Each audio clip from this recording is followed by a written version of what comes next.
ભારત સરકારના કેન્દ્રીય શિક્ષણ મંત્રી ધર્મેન્દ્ર પ્રધાન નર્મદા જિલ્લાના એકતાનગર સ્થિત ટેન્ટ સિટી 2 ખાતે યોજાયેલી કેન્દ્રીય યુનિવર્સિટીઓના કુલપતિઓની 2 દિવસીય કોન્ફરન્સમાં સહભાગી થવા આવ્યા હતા. તો મંત્રીઓ તેઓની આ 2 દિવસીય મુલાકાત દરમિયાન શુક્રવારે સરદાર વલ્લભભાઈ પટેલની સૌથી ઊંચી પ્રતિમા સ્ટેચ્યુ ઓફ યુનિટીના આદરભાવ સાથે મુલાકાતે પહોંચ્યા હતા. તો કેન્દ્રીય મંત્રી Dharmendra Pradhan statue of unity પરિસરમાં આવી પહોંચતા એસયુએના મુખ્ય કારોબારી અધિકારી અમિત અરોરા, નાયબ વન સંરક્ષક અગ્નિશ્વર વ્યાસ અને એસયુના અધિક કલેક્ટર ગોપાલ બામણિયા દ્વારા તેમનું સ્વાગત કરાયું હતું. ત્યારબાદ મંત્રી સરદાર સાહેબના હૃદય સ્થળ વ્યુઇંગ ગેલેરી પહોંચી ત્યાંથી સરદાર સાહેબના સ્વપ્ન એવા નર્મદા ડેમનો નજારો, વિદ્યાલય અને સાતપુડા ગિરિકંદરાઓની લીલી વનરાજી તેમજ બંને પહાડીઓ વચ્ચેથી વહેતી માં નર્મદાનો નયનમન્ય નજારો નિહાળી નર્મદા નીરના દર્શન કરી ખુશી વ્યક્ત કરી હતી. તો એકતાનગર ખાતે વિકસી રહેલા વિવિધ પ્રકલ્પોની પણ અધિકારીઓ પાસેથી તેમણે માહિતી મેળવી હતી. તો એસયુના પ્રવાસે આવેલા એક પરિવારના નાના બાળક સાથે સંવાદ કરી પરિવારને આ મુલાકાત માટે શુભકામનાઓ પાઠવી હતી. તો અહીં આવેલા યુવા પ્રવાસીઓ મંત્રીને ઓળખી ગયા હોવાની કોલેજના યુવાનોએ પ્રતિક્રિયા આપી હતી. તો મંત્રી ધર્મેન્દ્ર પ્રધાને અખંડ ભારતના શિલ્પી સરદાર સાહેબના પગ પાસે પહોંચી નમન કરી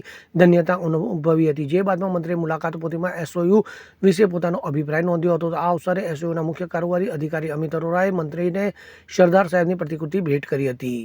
દીપક જગતાપ સાથે CN24 ન્યૂઝ, રાજપીપળા.